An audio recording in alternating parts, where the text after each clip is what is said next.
حد سے بڑے تو پکڑ کی۔ کوئی ایسا نہیں ہے جس کو ہدایت نہ پہنچی ہو، پہلے ہدایت کا انتظام۔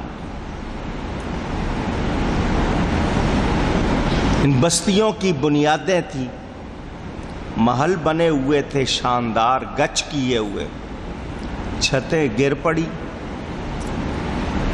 مضبوط بنائی ہوئی چھتیں خود ان پر آ رہی۔ اسی طرح جب دل میں خرابی آ جائے، عقیدوں میں خرابی آ جائے، اندر نور کی بجائے سیاہی آ جائے، اخلاق جب برے ہو جائیں، تو اس کا مطلب جتنے مرضی اجلے کپڑے پہن لو، آپ اچھے شمار ہو سکتے نہیں۔ کنویں، ٹھنڈے میٹھے پانی کے کنویں معطل کر دیے گئے، پانی سے لبریز بستیاں، انہوں نے آلے بنائے ہوئے تھے پانی نکالنے کے، ویران پڑے، نہ پانی نکالنے والے رہے نہ وہ آلے رہے، محل بنانے والے رہے نہ محلوں میں رہنے والے رہے۔ یہ حال دکھایا گیا۔ پھریں دیکھیں، ایک خاص کنویں کا ذکر اس حوالے سے مفسرین فرماتے ہیں کہ حضرت صالح علیہ السلام ایک کنویں پر اترے، 4000 ان کے امتی ان کے ساتھ تھے۔ یہ اس وقت کی بات ہے جب ان کی امت پر عذاب نازل ہوا۔ اسی کنویں کے قریب جا کر وہ آباد ہوئے۔ کہا جاتا ہے کہ یہ حضرموت کا علاقہ، واللہ اعلم۔ اس کو حضرموت کیوں کہا جاتا ہے؟ حضرت سے بنایا حضر، یہاں ان پر موت طاری ہوئی تو یہ جملہ بنا حضرہا مات۔ کثرت استعمال لوگوں کی زبان پر حضرہا مات کی بجائے حضرموت ہو گیا۔ اس کنویں کے گرد ایک شہر آباد ہوا جس کا نام حاضورہ تھا۔ یہ صالح علیہ السلام کی قوم نے بنوایا۔ اس کا جو حاکم تھا، امیر تھا، اس جلیس بن جلاس اس کا نام بتایا گیا۔ عرصہ دراز تک وہاں بستی رہی۔ ایک مدت کے بعد لوگ کافر ہو گئے، بت پرستی اختیار کر لی۔ اللہ نے ان کی اصلاح کے لیے حضرت حنظلہ بن صفوان کو وہاں پر بھیجا۔ انہوں نے ان کو بازار میں قتل کر دیا، شہید کر دیا۔ تو اللہ تعالیٰ ان پر ناراض ہوا، اس قوم پر، اور وہ کنواں بھی ختم کر دیا، وہاں بنے ہوئے محلات بھی ختم کر دیے۔ مفسرین نے یہ واقعہ لکھا کیونکہ ذکر آیا کنویں کا، تو کون سا کنواں جو اس طرح ویران پڑا ہوا، اس کے لیے بتا دیا گیا۔ اس کنویں کی دوسری داستان امام سہیلی نے لکھی ہے کہ اس سے رس والوں کا کنواں مراد ہے۔ یہ عدن میں تھا، اور اس کے ساتھ صالح علیہ السلام کی قوم کے باقی لوگ آباد تھے۔ ان کا بادشاہ العلس نام بتایا گیا، نیک تھا، عدل کرنے والا تھا۔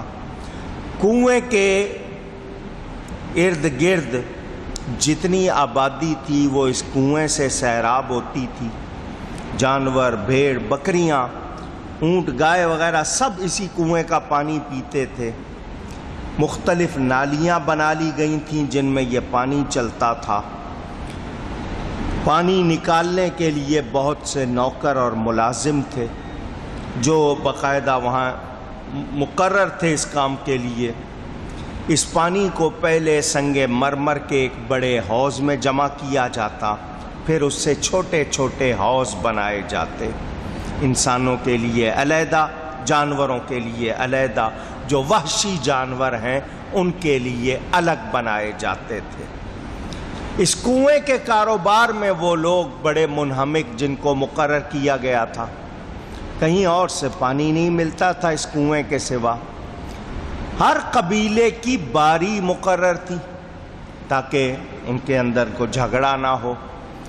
بادشاہ جو تھا جس کا نام الالس بتایا، یہ عادل تھا، عدل کرتا تھا، اللہ نے اس کو لمبی عمر عطا کی۔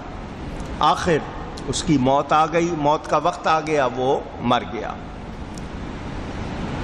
ملک کی تباہی کا خطرہ تھا۔ اس کے وزیر سیانے تھے، انہوں نے کہا لوگوں کو پتہ چلے گا کہ یہ بادشاہ مر گیا ہے تو لوگ بگڑ جائیں گے۔ انہوں نے اس کے جسم پر کوئی خاص قسم کا لوشن، تیل کہہ لیں، مل دیا تاکہ جسم کی حالت نہ بدلے۔ وہ خاص لوگوں کو ایسا لگا دیتے تھے تاکہ ان کا جسم دیر تک رہے۔ اس عادل بادشاہ کی وفات، اس کی موت قوم کے لیے بڑا سانحہ تھا۔ ملک کی تباہی کے خطرے کے پیش نظر انہوں نے یہ چال چلی تھی، لیکن لوگوں کو جب پتہ چلا دھاڑے مار مار کر روئے۔ ان کی اس کیفیت سے شیطان نے موقع غنیمت جانا اور بادشاہ کی لاش میں گھس گیا۔ اس کو جو تیل وغیرہ ملا ہوا تھا لیکن وہ مر چکا تھا، اس کی لاش میں وہ داخل ہو گیا شیطان، اور چند روز بعد بولنے لگا۔ منہ بادشاہ کا ہلتا تھا حالانکہ وہ مر چکا تھا، اندر تھا شیطان۔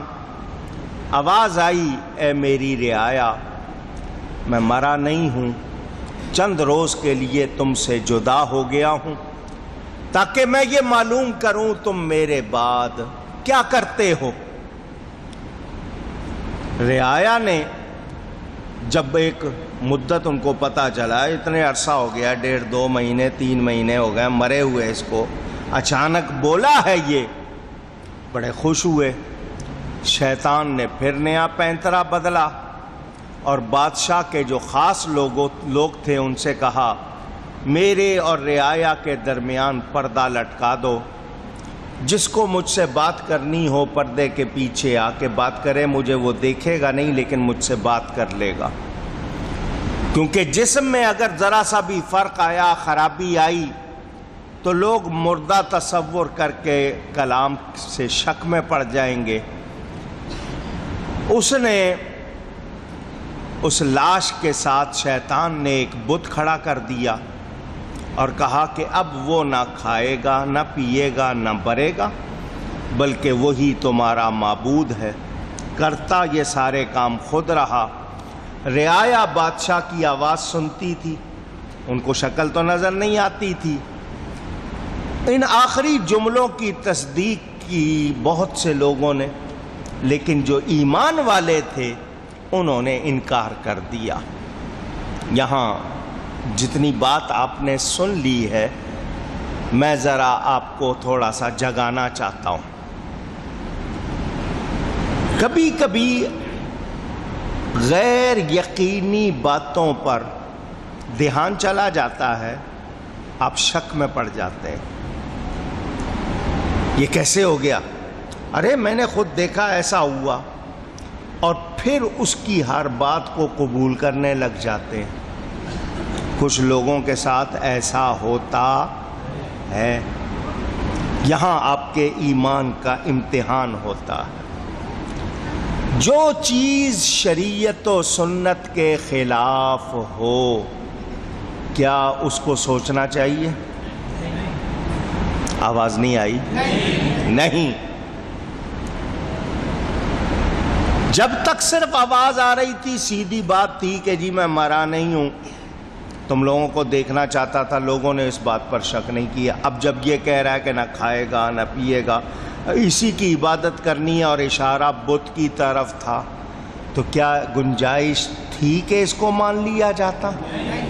لیکن جن لوگ آواز سن رہے تھے کہ دیکھو جی بول رہا ہے، وہ مرنے کے بعد بول رہا ہے، وہ اس کی لپیٹ میں چلے گئے۔ یہ ہوتے ہیں عام لوگ۔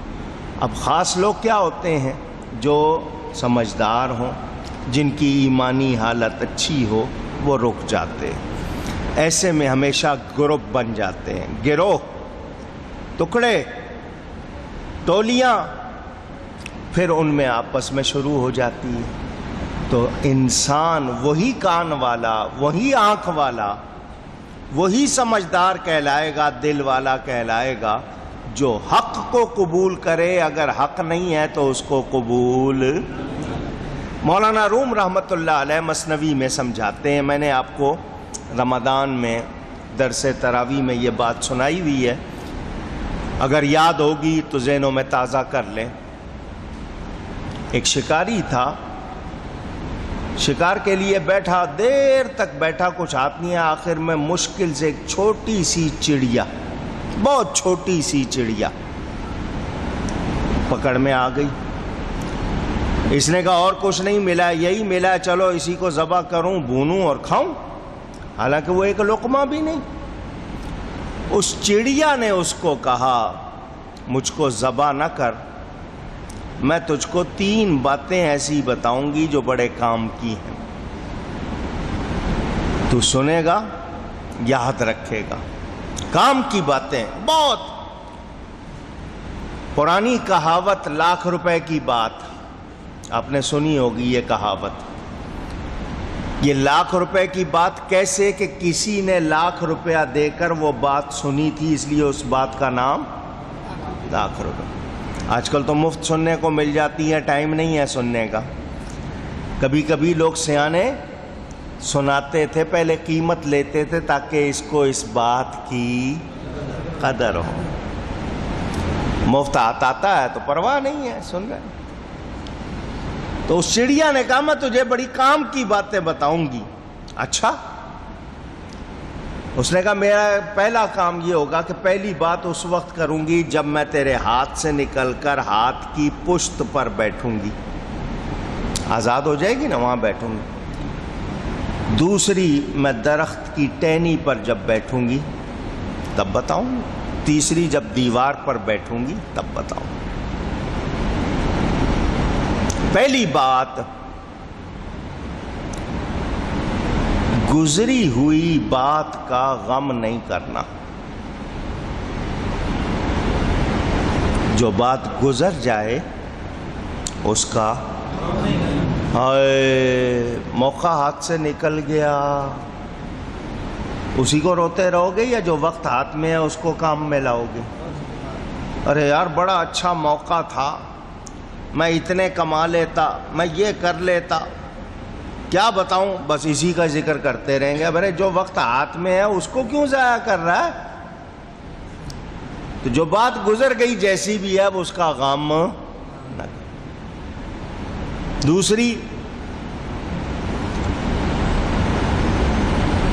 دوسری یہ کہ جو چیز ناممکن ہے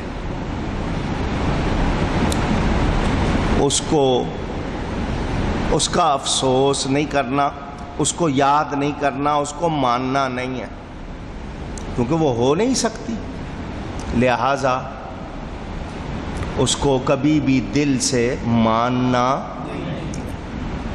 ساتھ ہی اس نے کہا تو نے مجھے چھوڑ دیا ہے، میرے پیٹ میں پاؤ بھر وزن کا بڑا قیمتی ہیرا تھا جو پوری دنیا میں کہیں اور نہیں، اگر تو مجھے ذبح کر لیتا وہ تیرے ہاتھ آ جاتا اور تو سب سے بڑا امیر بن جاتا، کیونکہ اس جیسا ہیرا دنیا میں۔ یہ لگا رونے، اے میں کیوں تیری باتوں میں آ گیا، میں نے تجھے چھوڑ دیا، اگر میں تجھے ذبح کرتا وہ ہیرا میرے ہاتھ لگ جاتا، میں امیر بن جاتا، میں بے وقوف بن گیا۔ اس نے کہا میں نے تجھے ابھی کہا کہ گزری بات کا غم نہیں کرنا، ابھی تو تجھے سمجھایا۔ اس نے کہا غم کیوں نہ کروں، اتنا نقصان ہو گیا۔ میں کہا دوسری بات میں نے کیا کی تھی، وہ یہ کہ جو چیز ناممکن ہو اس کو ماننا، اور میرا اپنا وزن آدھی چھٹانک نہیں ہے تو میرے اندر پاؤ بھر کا ہیرا کہاں سے آئے گا؟ عقل نہیں ہے؟ اور میرا اپنا وزن اتنا نہیں ہے تو اتنا بڑا ہیرا مجھ میں کہاں سے آئے گا؟ سوچنے لگا، دیکھنے لگا۔ تیسری بات اس نے کہا، جس نے دو نہیں سنی ہے اس کو تیسری کیوں سناؤں میں؟ تو نے پہلی دو کی کیا قدر کی ہے جو تیسری سناؤں؟ یہ صرف میں نے آپ کو سمجھانے کے لیے، مولانا روم رحمۃ اللہ علیہ نے مثنوی میں سمجھانے کے لیے یہ بات لکھی۔ ہمارا کیا حال ہے؟ مجھے یہ بتائیں، انسانی عقل کا استاد کون ہے؟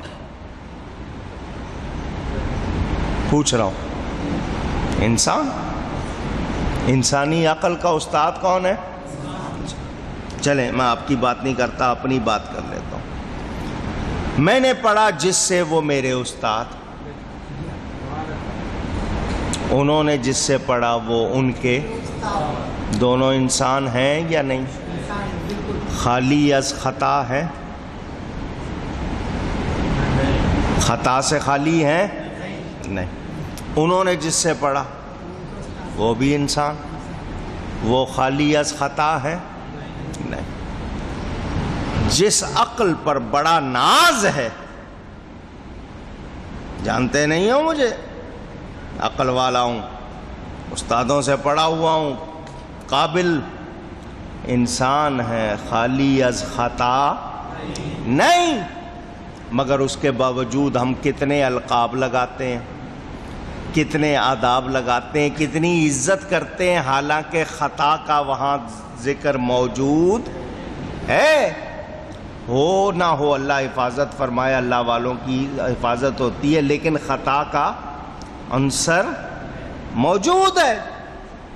نبی کا استاد کون ہے؟ اللہ۔ الرحمن علم القرآن، رحمان ہے جس نے اپنے حبیب کو قرآن سکھایا۔ آپ کہیں گے حبیب کا ذکر تو ہے نہیں لفظوں میں، ترجمے میں کہاں سے آ گیا؟ لفظ تو اتنے، الرحمن علم القرآن، رحمان ہے قرآن سکھایا، حبیب کا ذکر کہاں سے آ گیا؟ تو علامہ یہ لفظ اس میں حبیب موجود ہے۔ علامہ کے معنی یہاں دو ہوں گے، ایک سکھانے والا اور ایک، سمجھ آئی بات؟ سکھانے والا ذکر ہو گیا، رحمان ہے تو سیکھنے والا کون ہے؟ وہ اس کے حبیب ہے نا۔ تو رحمان ہے جس نے اپنے حبیب کو قرآن سکھایا۔ تو نبی کا استاد کون؟ اللہ تعالی۔ تو اللہ تعالی کی تعلیم میں کہیں خطا کی گنجائش ہے؟ نہیں۔ تو پتہ چلا انسان کی عقل کا استاد انسان ہے، خطا ہو سکتی ہے، نبی میں خطا کا کوئی تصور نہیں۔ اور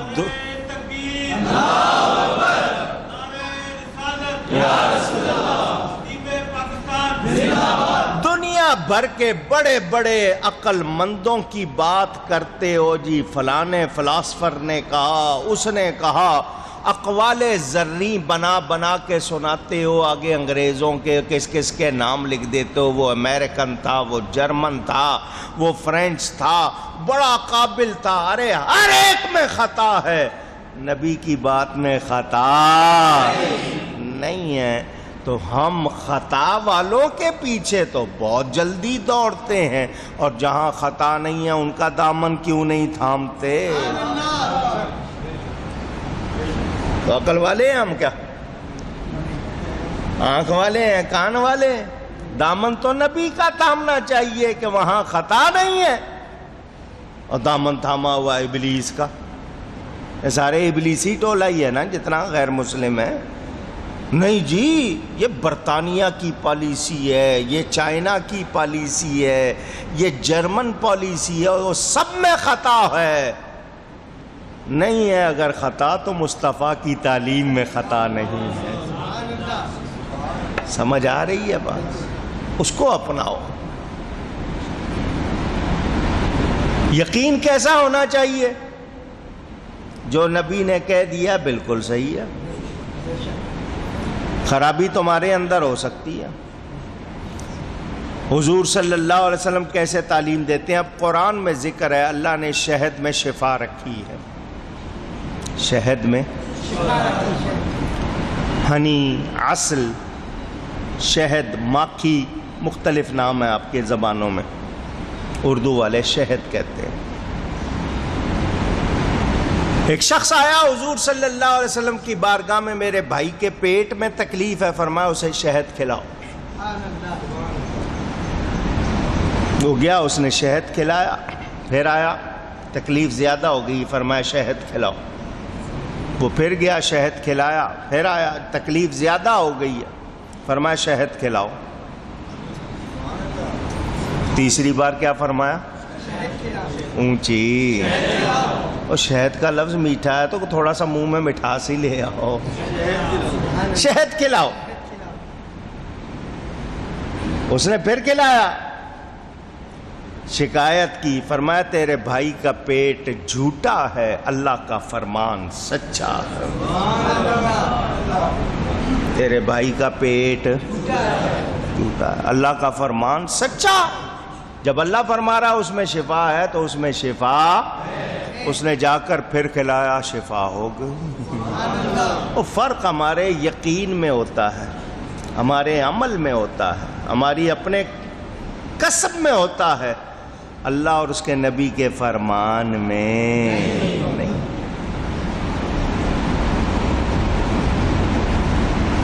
حضرت علی کرم اللہ تعالی وجہ الکریم سے حضور نے ہجرت کی رات فرمایا میرے بستر پہ سو جاؤ،